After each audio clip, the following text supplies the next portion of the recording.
Welcome to morning 50+ this is Harisha. Moving on to details. దేశవ్యాప్తంగా కొనసాగుతున్న lockdown 72వ రోజుకు చేరుకుంది. ఇవాటి నుంచి 5వ విడత లాక్డౌన్ అమలవుతోంది. కేంద్ర మార్గదర్శకాల ప్రకారం కంటైన్మెంట్ జోన్లలో జూన్ 30 వరకు లాక్డౌన్ కఠినంగా అమలు కానుంది. ఫేజ్ 1లో భాగంగా జూన్ 8 నుంచి ఆలయాలతో పాటు హోటల్స్, రెస్టారెంట్స్, షాపింగ్ మాల్స్ తెరిచేందుకు గ్రీన్ సిగ్నల్ ఇచ్చింది. ఫేజ్ 2లో భాగంగా స్కూళ్లు, కాలేజీలపై జూలైలో నిర్ణయం తీసుకున్నారు. మెట్రో రైళ్లు, సినిమా హాల్స్, జిమ్లు, స్విమ్మింగ్ పూల్స్ జూన్ 30 వరకు బంద్ ఉంటాయని కేంద్రం స్పష్టం చేసింది. ఇక ఇవాటి నుంచి రాత్రి 9 నుంచి ఉదయం 5 గంటల వరకే కర్ఫ్యూ అమల్లో ఉంటుంది.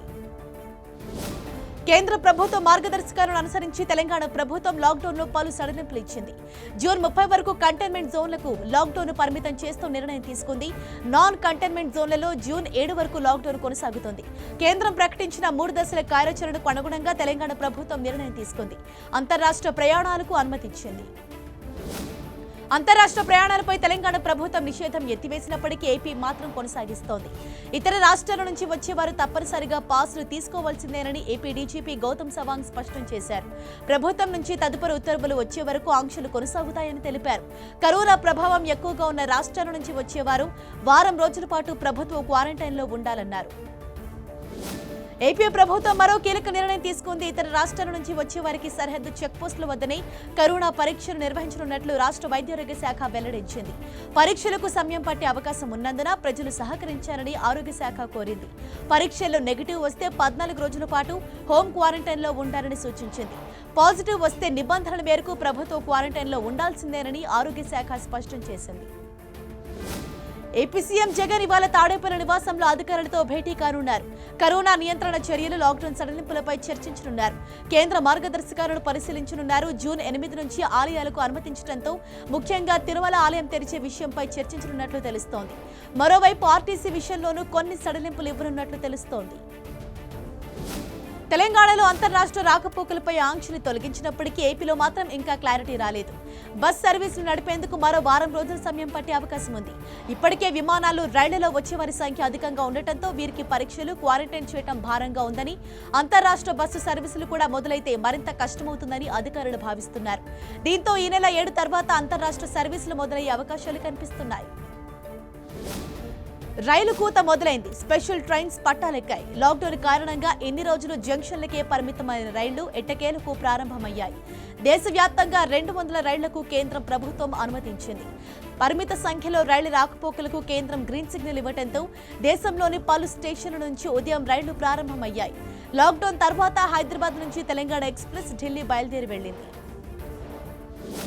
పరిమిత సంఖ్యలో రైళ్ల రాకపోకలకు కేంద్రం గ్రీన్ సిగ్నల్ ఇవ్వడంతో రిజర్వేషన్ ఉన్న వారికి మాత్రమే రైల్వే స్టేషన్లోకి అనుమతిస్తున్నారు అధికారులు. గంటన్నర ముందుగానే ప్రయాణికులు స్టేషన్కు చేరుకుంటున్నారు.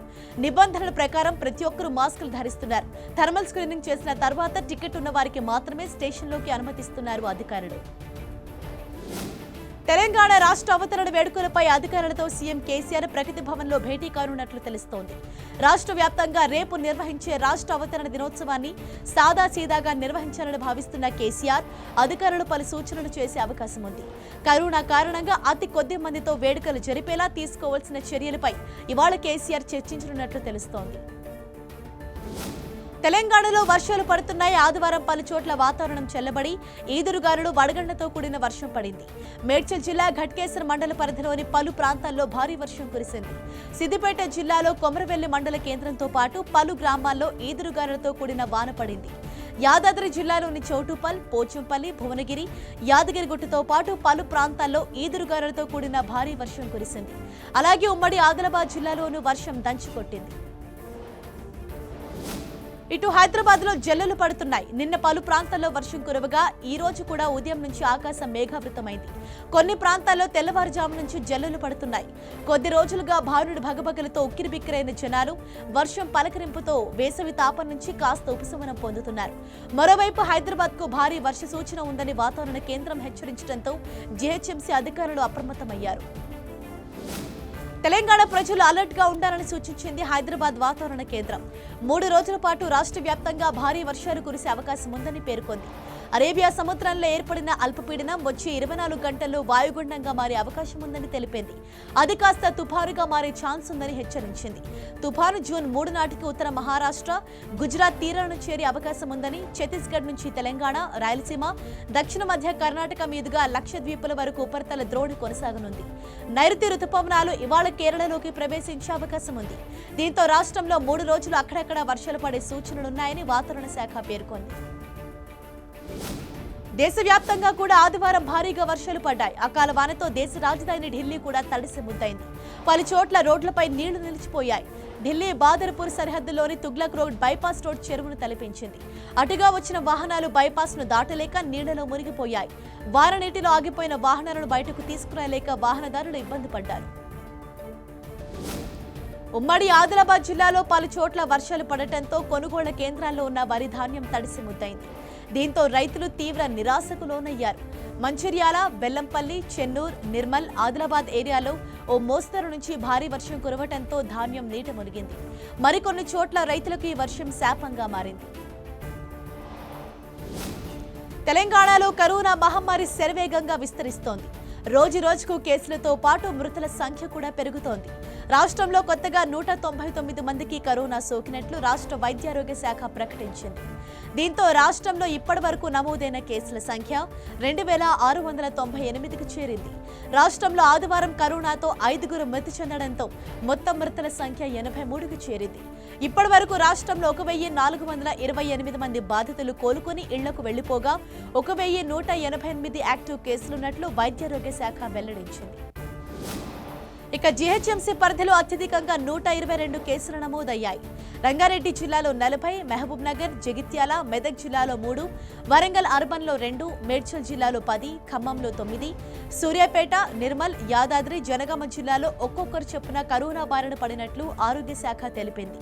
కొత్తగా మరో 3 వలస కార్మికులకు కరోనా నిర్ధారణ అయింది. ఇప్పటి వరకు తెలంగాణలో నమోదైన కేసుల్లో 2264 మంది బాధితులు రాష్ట్రానికి చెందిన వారు కాగా 434 మంది వలస కార్మికులు, విదేశాల నుంచి వచ్చిన వారు ఉన్నట్లు ఆరోగ్య శాఖ స్పష్టం చేసింది.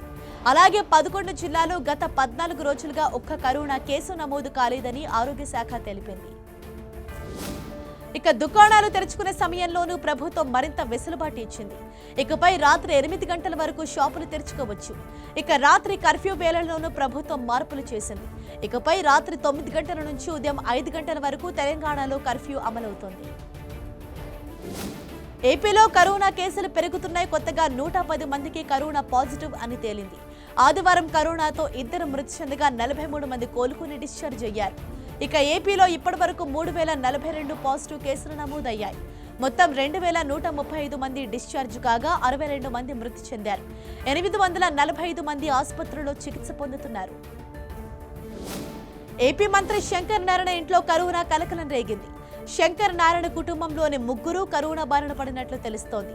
మంత్రికి మాత్రం కరోనా రిపోర్ట్ నెగిటివ్ వచ్చినట్లుగా అధికారులు తెలిపారు. శంకర్ నారాయణ మేనత్త కొన్ని రోజులుగా తీవ్ర అస్వస్థతకు గురయ్యారు. అనంతపురంలోని ఓ ప్రైవేట్ ఆసుపత్రిలో చికిత్స పొందుతూ ఆమె చనిపోయారు. అయితే ఆమె అనారోగ్యం కారణంగా చనిపోయి ఉంటుందని అందరూ భావించారు. ఎందుకైనా మంచిదని అనుమానంతో అధికారులు మంత్రి, ఆయన కుటుంబ సభ్యులకు కోవిడ్-19 టెస్టులు నిర్వహించగా మంత్రికి నెగిటివ్ వచ్చింది. ఆయన కుటుంబంలో 3కి కరోనా పాజిటివ్ రిపోర్ట్ వచ్చింది. మంత్రి శంకర్ నారాయణ కుటుంబంలో 3కి కరోనా సోకటంతో ఆయన నివసిస్తున్న అనంతపురం జిల్లా ధర్మవరంలోని సాయినగర్ ప్రాంతాన్ని కంటైన్మెంట్ జోన్గా ప్రకటించారు. కాలనీ అంతటా బారికేడ్లు ఏర్పాటు చేశారు. ఆ ప్రాంతం మొత్తాన్ని శానిటైజ్ చేశారు. ప్రజలు ఎవరూ బయటకు రావద్దని సూచించారు. మరోవైపు మంత్రి కుటుంబ సభ్యులకు కరోనా పాజిటివ్ రావటం ధర్మవరం వాసులను టెన్షన్ పెడుతోంది. హైదరాబాద్ నుంచి వచ్చిన ఏపీ సచివాలయ ఉద్యోగుల్లో 3కి కరోనా పాజిటివ్ రావడంతో సచివాలయంలోని 3, 4 బ్లాకుల్లో పనిచేసే ఉద్యోగులను కార్యాలయాలకు రావద్దని ఉద్యోగుల సంఘం సూచనలు జారీ చేసింది. 3, 4 బ్లాకుల్లో పనిచేసే 2కి కరోనా సోకటంతో జాగ్రత్తలు తీసుకోవాలని సంఘం సూచించింది. 2 బ్లాక్లను శానిటైజ్ చేస్తున్నారు. మరోవైపు కరోనా సోకిన ఉద్యోగులతో సన్నిహితంగా ఉన్నవారు హోం క్వారంటైన్లో ఉండాలని కోరారు. అనుమానిత లక్షణాలు ఉన్నట్లయితే వెంటనే డిస్పెన్సరీ వైద్యులను సంప్రదించాలని సూచించారు. బెజవాడలో గ్యాంగ్ వార్ ప్రాణాలు తీసింది. యువకులు రాడ్లు, కర్రలు, రాళ్లు రువ్వుకున్న ఘర్షణలో సందీప్ అనే పాత నేరస్తుడు ప్రాణాలు కోల్పోయాడు. పట్టపగలు ఇళ్ల మధ్యలో 40 మంది అరగంట పాటు యుద్ధ వాతావరణాన్ని సృష్టించడంతో ప్రశాంతంగా ఉన్న బెజవాడ ఒక్కసారిగా ఉలిక్కిపడింది. ల్యాండ్ సెటిల్మెంట్ విషయంలో ఇద్దరు నేరస్తుల మధ్య జరిగిన ఘర్షణ బెజవాడను గజ్జగజ్జలాడించింది. రౌడీ రాజ్యం మళ్లీ వచ్చిందా అని అనుమానం కలిగించింది. 2 కోట్ల విలువైన ల్యాండ్ విషయంలో ఇద్దరు నేరస్తుల మధ్య వివాదం జరగ్గా అది కాస్త గ్యాంగ్ వార్ కు దారితీసింది. కర్రలు, రాడ్లతో 2 వర్గాలు విచక్షణరహితంగా కొట్టుకున్నాయి. అయితే ఈ దాడిలో విద్యార్థులు పాల్గొనడం అందరినీ కలవరపరుస్తోంది. వీధి రౌడీలో విరుచుకుపడిన 2 బ్యాచ్ల్లోనూ కాలేజీ విద్యార్థులు ఉండటం పాత విజయవాడను తలపించింది. ఎన్నికల కమిషనర్ గా బాధ్యతలు చేపట్టడం వివాదాస్పదం కావడంతో దానిపై స్పష్టతనిచ్చారు నిమ్మగడ్డ రమేష్ కుమార్. ప్రభుత్వ అభ్యంతరాలు, ఏజీ శ్రీరామ్ వ్యాఖ్యలను ప్రస్తావిస్తూ ఓ లేఖ విడుదల చేశారు. హైకోర్టు తీర్పు, ఆదేశాలను ప్రభుత్వం ఉల్లంఘిస్తోందని ఆరోపించారు. ఎన్నికల కమిషన్ స్వయం ప్రతిపత్తి, సమగ్రతను దెబ్బతీసేలా ప్రభుత్వ తీరు ఉందని అభిప్రాయపడ్డారు. హైకోర్టు తీర్పుతో పదవిలో ఉండే హక్కును కనగరాజ్ కోల్పోయారన్నారు. ఆయన నియామకం చెల్లదు కాబట్టి తాను ఎస్సీసీగా ఉన్నట్లేనన్నారు రమేష్ కుమార్. రాజ్యాంగబద్ధ పదవి ఎప్పుడూ ఖాళీగా ఉండకూడదన్నారు. నిమ్మగడ్డకు చెక్ పెట్టేందుకు అధికార వైసీపీ అందుబాటులో ఉన్న అన్ని మార్గాలను వాడుకుంటోందని టీడీపీ ఎంపీ కనకమేడల రవీంద్ర కుమార్ ఆరోపించారు. ప్రభుత్వ ఆర్డినెన్స్ చెల్లదని హైకోర్టు ఇచ్చిన తీర్పునకు అడ్వకేట్ జనరల్ శ్రీరామ్ వక్రభాష్యం చెప్పారని మండిపడ్డారు. హైకోర్టు తీర్పుపై సుప్రీంకోర్టుకు వెళ్లొచ్చు కానీ విమర్శలు చేయటం తగదని ఆగ్రహం వ్యక్తం చేశారు కనకమేడల. మంత్రి బొత్స సత్యనారాయణ టీడీపీ విమర్శలకు స్ట్రాంగ్ కౌంటర్ ఇచ్చారు. అడ్వకేట్ జనరల్ మీడియా ముందుకు వస్తే తప్పేముందని ఎదురుదాడి చేశారు మంత్రి బొత్స. హైకోర్టు తీర్పునకు వక్రభాష్యం చెప్పేవారని కట్టడి చేసేందుకే ఏజీ మీడియా ముందుకు వచ్చారని ఆయన స్పష్టం చేశారు. టీడీపీ నేతలు క్లారిటీ లేకుండా మాట్లాడుతున్నారని బొత్స మండిపడ్డారు. ఇటు హైకోర్టు తీర్పును గౌరవించండి అంటూ ఏపీ ప్రభుత్వానికి బీజేపీ అధ్యక్షుడు కన్నా లక్ష్మీనారాయణ సలహా ఇచ్చారు. రాష్ట్ర ఎన్నికల కమిషనర్ గా నిమ్మగడ్డ రమేష్ కుమార్ ను పునరుద్ధరించారని ట్వీట్ చేశారు. ఈ వివాదాన్ని మరింత సాగదీస్తే రాష్ట్రానికి ఉన్న మంచి పేరు పోవటమే కాకుండా న్యాయ వ్యవస్థ పట్ల రాష్ట్రానికి ఉన్న గౌరవాన్ని కూడా తగ్గించినట్లవుతుందని ట్విట్టర్ ద్వారా తెలిపారు కన్నా లక్ష్మీనారాయణ. విశాఖ జిల్లా నర్సీపట్నం ఆసుపత్రి వైద్యుడు డాక్టర్ సుధాకర్ ను సస్పెండ్, అరెస్టు చేసిన కేసుపై సిబిఐ విచారణ కొనసాగుతోంది. సుధాకర్ ను ఇటీవల విశాఖలోని అక్కయ్యపాలెం సమీపంలో జాతీయ రహదారిపై పోలీసులు అదుపులోకి తీసుకోవటం, తొలుత కేజీహెచ్ కు, అనంతరం మానసిక వైద్యశాలకు తరలించడం వివాదాస్పదమైంది. దీనిపై హైకోర్టు ఆదేశాలతో సిబిఐ అధికారులు దర్యాప్తు చేస్తున్నారు. నిన్న ఉదయం ఆసుపత్రికి వచ్చిన అధికారులు సుధాకర్ ను ఆసుపత్రికి తీసుకొచ్చినప్పటి నుంచి తిరిగి మానసిక వైద్యశాలకు పంపించే వరకు అందించిన చికిత్సపై ఆరా తీశారు. ఇందుకు సంబంధించిన సీసీ కెమెరాల ఫుటేజ్ ను పరిశీలించారు. ఫుటేజీలో 2 పీజీలు ప్రధానంగా కనిపించడంతో వారిని ఇవాళ విచారించేందుకు అందుబాటులో ఉంచాలని ఆసుపత్రి వైద్యులను కోరారు. డాక్టర్ సుధాకర్ చికిత్స విషయం హాట్ టాపిక్ గా మారింది. సుధాకర్ కు చికిత్స అందిస్తున్న వైద్యున్ని ఏపీ ప్రభుత్వం మార్చేసింది. తనకు అందిస్తున్న చికిత్సతో సైడ్ ఎఫెక్ట్స్ వస్తున్నాయని సుధాకర్ మెంటల్ ఆసుపత్రి సూపరింటెండెంట్ కు లేఖ రాశారు. దీనిపై ఏపీ హైకోర్టులో పిటిషన్ కూడా దాఖలు చేశారు. సుధాకర్ కుటుంబ సభ్యులు కూడా కోరటంతో డాక్టర్ సుధాకర్ కు చికిత్స చేసే డాక్టర్ రామ్రెడ్డి స్థానంలో డాక్టర్ మాధవీలతను నియమించారు. తెలంగాణ కాంగ్రెస్ లో వర్గ విభేదాలు మళ్లీ భగ్గుమన్నాయి. పీసీసీ చీఫ్ గా రేవంత్ రెడ్డి సరైన నాయకుడు కాదంటూ మనసులో మాట బయటపెట్టారు జగ్గారెడ్డి. రేవంత్ కాంగ్రెస్ పగ్గాలు చేపట్టేందుకు తీవ్రంగా ప్రయత్నిస్తున్నా తన ఓటు మాత్రం ఉత్తమ్ కుమార్ రెడ్డికి అన్నారు. ఒకవేళ రేవంత్ రెడ్డిని పీసీసీ చీఫ్ గా ఎన్నుకుంటే రాజకీయ నిర్ణయం తీసుకుంటానని ఆసక్తికర వ్యాఖ్యలు చేశారు. నియంత్రిత వ్యవసాయ విధానంపై కలెక్టరేట్లో నిర్వహించిన అవగాహన సదస్సులో మంత్రి జగదీష్ రెడ్డి, ఎంపీ ఉత్తమ్ కుమార్ రెడ్డి మధ్య తీవ్ర వాగ్వాదం నెలకొంది. మంత్రి వర్సెస్ ఎంపీ ఘర్షణతో నల్గొండ కలెక్టరేట్ దద్దరిల్లింది. రైతు రుణమాఫీపై 2 నేతల మధ్య మాటల తూటాలు పేలాయి. నువ్వెందుకు వచ్చావంటూ నేతలు తీవ్ర పదజాలంతో తిట్టుకోవడంతో సదస్సు రసాభాసగా మారింది. ఒకరిపై ఒకరు తీవ్ర విమర్శలు చేసుకున్నారు. తిరుమల తిరుపతి దేవస్థానం మరో కీలక నిర్ణయం తీసుకొనుంది. శ్రీవారి ఆస్తుల వేలంపై విమర్శలు వెల్లువెత్తుతున్న వేళ మన దేశంలోనే కాక ఇతర ప్రాంతాల్లో ఉన్న టీటీడీ భూములపై శ్వేతపత్రం విడుదలకు టీటీడీ అధికారులు సన్నాహాలు చేస్తున్నారు. టీటీడీ చైర్మన్ వైవి సుబ్బారెడ్డి ఆదేశాలతో త్వరలోనే ఆస్తులపై శ్వేతపత్రం విడుదలకు టీటీడీ కసరత్తు చేస్తోంది. అలాగే గతంలో వివిధ దశల్లో విక్రయించినవి, దురాక్రమణకు గురై స్వాధీనం చేసుకున్న భూముల వివరాలను శ్వేతపత్రంలో తెలపనుంది టీటీడీ. దేశవ్యాప్తంగా తిరుమల వెంకటేశ్వర స్వామికి 930 ప్రాంతాల్లో ఆస్తులుండగా నేపాల్లోనూ శ్రీవారి ఆస్తులున్నాయి. దేశంలోని 10 రాష్ట్రాల్లో 6,500 ఎకరాల్లో వెంకన్నకు భూముల రూపంలో ఆస్తులున్నాయి. ఏపీలోని చిత్తూరు జిల్లాలో 5,000 ఎకరాలు, కడపలో 267 ఎకరాలు, విశాఖలో 190 ఎకరాలు ఉండగా శ్రీవారి పేరు మీద నెల్లూరులో 108 ఎకరాల ఆస్తులున్నాయి. తెలంగాణలోనూ స్వామివారి పేరు మీద 144 ఎకరాలున్నాయి. తమిళనాడులో 41 ప్రాంతాల్లో ఆస్తులు, కర్ణాటక రాష్ట్రంలో 10 ప్రాంతాల్లో ఆస్తులున్నాయని తిరుమల వెంకన్నకు. ఇక రిషికేశ్లో 10 ఎకరాల మామిడి తోట ఉండగా ఒడిశాలోనూ స్వామివారికి ఆస్తులున్నాయి. 5వ విడత లాక్డౌన్లో జూన్ 8 నుంచి ఆలయాలకు అనుమతి ఇవ్వడంతో దాదాపు 80 రోజుల తర్వాత తిరుమల స్వామివారు భక్తులకు దర్శనమివ్వనున్నారు. అయితే నిబంధనల ప్రకారం గంటకు 500 మందికి, రోజులో 7,500 మందికి మాత్రమే దర్శనం లభించనుంది. ఇప్పటికే భక్తుల సౌకర్యార్థం కావాల్సిన అన్ని ఏర్పాట్లు పూర్తయ్యాయి. ప్రతి ఒక్కరూ లాక్డౌన్ పాటించేలా ఏర్పాట్లు చేశారు. టెంపరేచర్ చెక్ చేశాకే ఆలయంలోకి అనుమతించనున్నారు అధికారులు. ఇటు విజయవాడ దుర్గమ్మ టెంపుల్ కూడా తెరిచేందుకు రెడీ అవుతోంది. కరోనా వ్యాప్తి చెందకుండా అధికారులు కట్టుదిట్టమైన ఏర్పాట్లు చేస్తున్నారు. అమ్మవారి దర్శనానికి గంటకు 250 మంది భక్తులకు మాత్రమే అనుమతి ఇవ్వాలని భావిస్తున్నారు ఆలయ అధికారులు. మరోవైపు అమ్మవారి దర్శనం కోసం ఆన్లైన్ ద్వారా స్లాట్ బుక్ చేసుకున్న వారినే దర్శనానికి అనుమతించేలా చర్యలు చేపట్టనున్నారు. మిడతల దండు గురించి ఎలాంటి ఆందోళన చెందాల్సిన అవసరం లేదని మంత్రి నిరంజన్ రెడ్డి తెలిపారు. అధికారులను అలర్ట్ చేశామన్నారు. గోదావరి, ప్రాణహిత, పెనుగంగా తీర గ్రామాలపై ప్రత్యేక దృష్టి పెట్టారు. ఫైర్ ఇంజన్లు, ట్యాంకర్లు, జెట్టింగ్ మిషన్లు, స్ప్రేయింగ్ యంత్రాలను అందుబాటులోకి తీసుకొచ్చారు. ఆదిలాబాద్, నిర్మల్, మంచిర్యాల, కుమ్రంభీం జిల్లాలోనూ అధికారులు అప్రమత్తం చేశామన్నారు మంత్రి నిరంజన్ రెడ్డి. ఆంధ్ర, తమిళనాడు సరిహద్దుల్లో మిడతల దండు ప్రత్యక్షంతో రైతుల గుండెల్లో గుబులు మొదలైంది. చిత్తూరు జిల్లాకు కేవలం 10 కిలోమీటర్ల దూరంలో మిడతలు కనిపించాయి. తమిళనాడులోని వేపనపల్లి సమీపంలోని నేరళగిరి గ్రామ పంట పొలాలపై మిడతలు వాలాయి. దీంతో సరిహద్దు గ్రామ ప్రజలు ఆందోళన చెందుతున్నారు. మరోవైపు చిత్తూరు జిల్లాకు అతి సమీపంలో మిడతలు రావడంతో అధికార యంత్రాంగం అప్రమత్తమైంది. మిడతలు రాకుండా వాటి దారి మళ్లించేందుకు అధికారులు చర్యలు తీసుకుంటున్నారు. తూర్పుగోదావరి జిల్లా పిఠాపురంలో మిడతల దండు దడ పుట్టిస్తోంది. ఉప్పాడ రైల్వే గేట్ సమీపంలో వందలాది మిడతలు చెట్లపై వాలి ఆకుల్ని తినేస్తున్నాయి. మిడతల రాకతో స్థానికుల్లో ఆందోళన మొదలైంది. అయితే అవి లోకల్ మిడతలా, ఇతర రాష్ట్రాల నుంచి వచ్చాయా అన్నది తెలియరాలేదు. అధికారులు వెంటనే స్పందించి మిడతల్ని తరిమి కొట్టే చర్యలు తీసుకోవాలని స్థానికులు వేడుకుంటున్నారు. తిరుమలలో కొండ చిలువ హల్చల్ చేసింది. జేకే అతిథి గృహం వద్ద కొండ చిలువను గుర్తించిన సిబ్బంది అటవీ శాఖ అధికారులకు సమాచారం ఇవ్వడంతో వెంటనే వారు అక్కడికి చేరుకొని కొండ చిలువను పట్టుకొని అటవీ ప్రాంతంలో వదిలిపెట్టారు. 12 అడుగుల పొడవున్న కొండ చిలువను చూసి సిబ్బంది భయాందోళనకు గురయ్యారు. విజయవాడ బాంబే కాలనీలో అగ్ని ప్రమాదం సంభవించింది. రైల్వేకు చెందిన 23 ఎకరాల్లో గడ్డి తగులుబడింది. దీంతో ఆ ప్రాంతమంతా దట్టమైన పొగలు వ్యాపించాయి. మంటలు భారీగా ఎగిసిపడ్డాయి. దీంతో బాంబే కాలనీ వాసులు ఉక్కిరిబిక్కిరయ్యారు. అగ్నిమాపక సిబ్బంది సమాచారం ఇవ్వడంతో అక్కడికి చేరుకున్న అధికారులు మంటలను అదుపు చేశారు. మరోవైపు సంఘటన స్థలానికి చేరుకున్న పోలీసులు, రాజకీయ నాయకులు అగ్ని ప్రమాదానికి కారణాలు తెలుసుకున్నారు. ఇదంతా ఓ ఆకతాయి చేసిన పనిగా ప్రాథమికంగా నిర్ధారించారు. భారత్ కరోనా అంతకంతకు విజృంభిస్తోంది. కరోనా టేబుల్లో ఇండియా ఎగబాకుతోంది.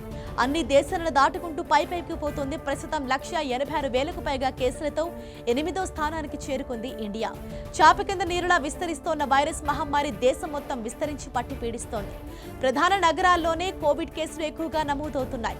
అయితే మరణాల సంఖ్య తక్కువగా ఉండటం కాస్త ఊరట కలిగిస్తోంది. రికవరీ రేటులోనూ భారత్ మంచి స్థానంలో ఉంది. ఇలాగే కేసుల సంఖ్య కొనసాగితే రానున్న 15 రోజుల్లో టాప్ 5లోకి చేరే ప్రమాదం కనిపిస్తోంది. ఇటు మహారాష్ట్రలో కరోనా వైరస్ విజృంభిస్తోంది. మహారాష్ట్రలో కొత్తగా 91 మంది పోలీస్ అధికారులకు కరోనా సోకింది. ఈ విషయాన్ని రాష్ట్ర పోలీస్ శాఖ వెల్లడించింది. దీంతో మహారాష్ట్ర పోలీస్ శాఖలో ఇప్పటివరకు నమోదైన కరోనా కేసుల సంఖ్య 2,416కు చేరింది. వీటిలో 1,421 యాక్టివ్ కేసులున్నాయని, అలాగే 26 మంది అధికారులు కరోనాకు బలయ్యారని పోలీస్ డిపార్ట్మెంట్ తెలిపింది. కాగా మహారాష్ట్రలో ఇప్పటికీ 34,800కు పైగా కరోనా కేసులు నమోదవటం ఆందోళన కలిగిస్తోంది. కర్ణాటకలో అంతకంతకు పెరుగుతున్న కరోనా కేసులు ఆందోళన కలిగిస్తున్నాయి. లాక్డౌన్ సడలింపుల్లో భాగంగా ప్రజా రవాణాకు కర్ణాటక ప్రభుత్వం ఇప్పటికే వెసులుబాటు కల్పించింది. కేసులు పెరగటానికి ఇది కూడా ఒక కారణమని వైద్య అధికారులు భావిస్తున్నారు. కర్ణాటకలో కొత్తగా 24 గంటల వ్యవధిలో 299 కరోనా పాజిటివ్ కేసులు నమోదైనట్లు ఆ రాష్ట్ర వైద్యారోగ్య శాఖ ప్రకటించింది. కర్ణాటకలో కరోనా బారిన పడి చికిత్స పొందుతున్న వారిలో ఆదివారం ఒక్కరోజే 221 మంది డిశ్చార్జ్ కావటం కాస్త ఊరట కలిగిస్తోంది. ఇప్పటి వరకు కర్ణాటకలో 1218 మంది కరోనా నుంచి కోలుకున్నారు. ఆదివారం కరోనా సోకిన వారిలో 2 మరణించారు. మొత్తం ఇప్పటి వరకు కర్ణాటకలో కరోనా కారణంగా 51 మంది చనిపోయారు. కర్ణాటకలో మొత్తం కరోనా పాజిటివ్ కేసుల సంఖ్య 3221. ఇందులో యాక్టివ్ కేసుల సంఖ్య 1950గా ఉంది. తమిళనాడులో కరోనా విజృంభిస్తోంది. కేసుల సంఖ్య నానాటికి పెరిగిపోతోంది. కొత్తగా 1150 పాజిటివ్ కేసులను గుర్తించినట్లు ఆ రాష్ట్ర ఆరోగ్య శాఖ వెల్లడించింది. గత 24 గంటల్లో రాష్ట్రంలో 1149 కేసులు నమోదయ్యాయని, 13 మంది మృత్యువాత పడ్డారని తెలిపింది. కాగా 757 మంది కోలుకుని డిశ్చార్జ్ అయినట్లు వెల్లడించింది. తాజాగా నమోదైన కేసులతో కలుపుకొని రాష్ట్రంలోని మొత్తం కేసుల సంఖ్య 22,333కి పెరగ్గా 173 మంది ప్రాణాలు కోల్పోయారు. ఉద్యోగులకు జీతాలు చెల్లించడానికి కూడా డబ్బులు లేవని స్పష్టం చేశారు ఢిల్లీ సీఎం కేజ్రీవాల్. కేంద్రం వెంటనే 5,000 కోట్ల రూపాయలను సాయంగా అందించాలని ట్వీట్ చేశారు. ఇదే విషయమై డిప్యూటీ సీఎం మనీష్ సిసోడియా కేంద్ర ఆర్థిక మంత్రి నిర్మలా సీతారామన్కు లేఖ రాశారు. జాతీయ విపత్తు నివారణ కింద రావాల్సిన నిధులు ఇంకా ఢిల్లీ ప్రభుత్వానికి చేరలేదని, వెంటనే విడుదల చేసి ఢిల్లీ ప్రజలకు సాయం చేయాల్సిందిగా కోరారు కేజ్రీవాల్. కరోనా స్టార్ మహేష్ బాబు 27వ చిత్రం సర్కార్ వారి పాట ఫస్ట్ లుక్ అదిరిపోయింది. సూపర్ స్టార్ కృష్ణ పుట్టినరోజు సందర్భంగా ఈ సినిమా టైటిల్ ను అనౌన్స్ చేస్తూ టైటిల్ లోగోను చిత్ర యూనిట్ విడుదల చేసింది. ఎప్పుడెప్పుడా అని అభిమానులు, సినీ ప్రేక్షకులు ఆసక్తిగా ఎదురు చూస్తున్న మహేష్ 27వ సినిమాకు సంబంధించిన అధికారిక ప్రకటన రావడంతో ఫ్యాన్స్ పండుగ చేసుకుంటున్నారు. ఈ చిత్రానికి పరశురామ్ దర్శకత్వం వహిస్తుండగా Mythri movie makers, GMB entertainments, 14 reels plus సంస్థలు కలిసి ఈ చిత్రాన్ని సంయుక్తంగా నిర్మిస్తున్నాయి.